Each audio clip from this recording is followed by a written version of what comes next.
शरीर चला गया तो गुरु थोड़ी चले गए, वो कहीं ना कहीं से बोल रहे हैं, कहीं ना कहीं से समझा रहे हैं, जहां से हमें समझ में आए पकड़ ले, गुरु की बात है।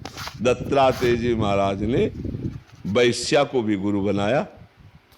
वैश्या कोई महात्मा थोड़ी थे। पिंगला वैश्या जनकपुर में विचरण कर रहे थे, तो वो श्रृंगार करके पुरुष का चिंतन कर रहे थे, कोई पुरुष आवे पैसा दे। अब शाम से बैठे हो, रात्रि 12 बजे हो गई, कोई नहीं आया।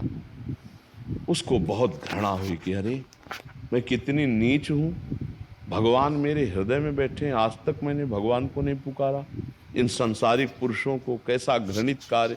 आज से मैं संकल्प करती हूँ कभी व्यभिचार नहीं करूंगी, कभी किसी पुरुष को स्पर्श भी नहीं करूंगी। आज से मैं परम पुरुष परमात्मा की शरण लेती हूँ। वहीं घूम रहे थे श्री दत्तात्रेय जी महाराज, और सबके हृदय की जानते, उस वैश्या के हृदय की जो ही ये बात निकली तो उसे गुरु मान लिया। क्या वह गुरु माना कि भोगों से वैराग्य प्राप्त करके भगवान के चरणों का जो आश्रय ले ले वही जीवन में परम सुखी होता है। ये बात पिंगला ने कि आशा ही परमम दुखम नैराश्यम परमम सुखम। भोगी पुरुषों की जब आशा की तो दुख मिला, और जब निराश होकर भगवान के शरण में तो परम सुख। उसे गुरु मान लिया, पिंगला को गुरु मान लिया। एक बाण बनाने वाला बाण बना रहा था, नोक उसकी, बगल से राजा की सवारी निकल गई, तो दत्तात्रेय जी उधर भ्रमण करते हुए देख, तो उससे एक सैनिक आया और पूछा महाराज की सवारी कितनी दूर निकली? तो कब? मुझे पता नहीं। बोले तो रोड के किनारे बाण बना रहा, तुझे पता नहीं? झूठ बोलता है। उनका सत्य कहता हूं, मैं बाण की सिधाई और नोक पे इतना तन्मय था कि मेरी श्रवणेंद्री ने सुना ही नहीं। न घोड़ों की टाप, न जय जयकार, न नगाड़ा, न ध्वनि। राजा गुरु बनाया, बाण बनाने वाले को गुरु बनाया कि साधु को इतना एकाग्र होना चाहिए अपने लक्ष्य पे कि पूरा संसार ढोल बजाए तो भी उसे कोई फर्क नहीं पड़ना चाहिए। अपने जैसे वो बाण बनाने वाला नोक के लक्ष्य में इतना चिंतन में डूबा था कि राजा की सवारी निकल गई, पता नहीं चला। ऐसे भरी बाजार में समाधिस्थ हो जाए, उसको पता नहीं चले संसार का। उसको एक एक करके 24 गुरु बुलाए। तो वो तो स्वयं गुरु है, भगवान है। उन्होंने आचरणों को गुरु बनाया, उपदेशों को गुरु। तो जिन संत से जो मिले पकड़ो और अपना कल्याण करो, वही गुरु है। गुरु का मतलब कोई एक शरीर में बैठा हुआ नहीं, अखंड मंडल आकारम व्याप्तमेन चराचरम। कहीं से भी गुरु उपदेश कर, तो हमको जहां से भी मिले। भाई अगर हीरा कूड़े में पड़ा हो तो हम उठाएंगे तो हीरा ही ना। ऐसे ही कोई कहीं, मान लो कोई बच्चा है, कोई गृहस्थ है, कहीं से भी कोई बोल रहा है तो हम भगवान का ही उसे उपदेश मानकर, मेरे गुरुदेव भगवान यहाँ से मुझे समझा रहे हैं, मुझे समझ लेना चाहिए। तो हमें लगता है कि दूसरा, तीसरा, चौथा, पांचवा की बात से सूरदास जी महाराज और तुलसीदास जी। तो सूरदास जी महाराज ने कहा महाराज हमारे नंद नंदन तो 16 कला से पूर्ण है, और आपके ठाकुर तो 12 कला। उनका अच्छा, हमने तो आज जाना, हम तो सिर्फ राम मानकर प्यार करते हैं, कलाओं से हमारा कोई, हम तो भगवान श्री राम। आप चुप हो, विनोदे किए थे लेकिन चुप हो गए सूरदास। अश्रु पूरित होकर तुलसीदास जी करे हमारे तो प्राण आराध्य के। कलाएं आपने बताया 12 कलाएं, आज तो हमें पता चला। कैसा विनोद? हम तो सिर्फ राम से प्यार करते हैं, राम की कलाओं से, राम के वैभव से नहीं, हम सिर्फ राम से प्यार करते हैं। तो भक्तों का एक जो प्रेम विनोद है वो एक अलग बात है। वही राम है, वही श्याम है, वही चराचर जगत है। जिसको ये ज्ञान नहीं, देखो तत्व दृष्टि और प्रेम दृष्टि दोनों में थोड़ा सा भावांतर है। जब भक्त प्रेम दृष्टि से बात कर रहा हो तो वहां भेद दृष्टि दिखाई देगी, लेकिन है नहीं, वहाँ हृदय की बात है। जैसे महाप्रभु चैतन्य देव दक्षिण में जब यात्रा कर रहे थे तो एक भक्त ने निमंत्रण किया कि 11 बजे, अब वो गए तो रो रहा था, वहाँ कोई रसोई नहीं बनी थी, अकेला रहता।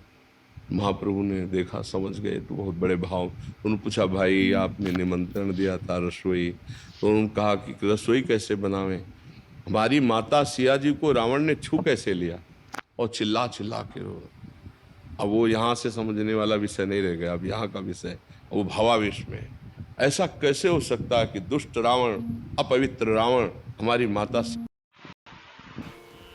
प्रथम नाम हरिवंश हित सकता है कि दुष्ट रावण, अपवित्र रावण हमारी माता सिया जी को छोड़ दिया। चिल्ला चिल्ला के रो रहे हैं।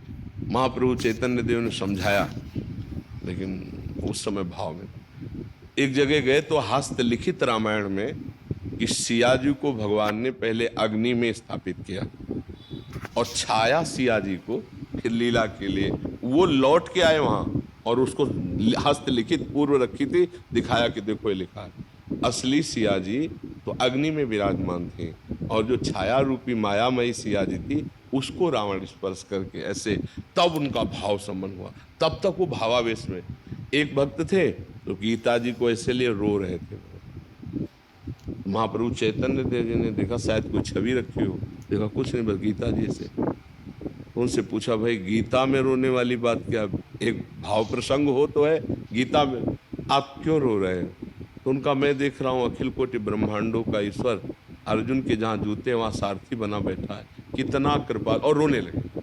अब भक्तों की भावना को समझना बड़ा विचित्र है। वो अपने इसी भाव में रो रहे कि अरे प्रभु इतने बड़े महान होकर अर्जुन के सारथी बने, कितने करुणा में प्रभु, और उस करुणा में रो रहे। तो भक्तों की कुछ भावनाएं होती जिनको किसी भी दिमाग से तौलना नहीं चाहिए, वो उनका भाव विषय है। पर यदि कोई अपने इष्ट की बड़ाई करके अन्य इष्ट की निंदा करता है तो अपने ही इष्ट की करता है, वो अज्ञानी है, वो अभी जानता नहीं है। क्रूर है, पापी है, दुष्ट है, उनमें भी पावर तो श्री भगवान ही है।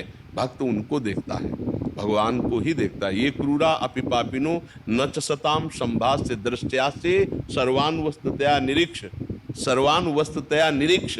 आचार्य आदेश कर रहे हैं, स्वाराध्य बुद्धिर्मम, अपने आराध्य की बुद्धि से ऐसे घोर पापियों के हृदय में भी भगवान को देखो, पर व्यवहार दूसरा होगा उनके साथ। दर्शन भगवत भाव होगा पर व्यवहार दूसरा होगा। ये बात समझ रहे हैं आप?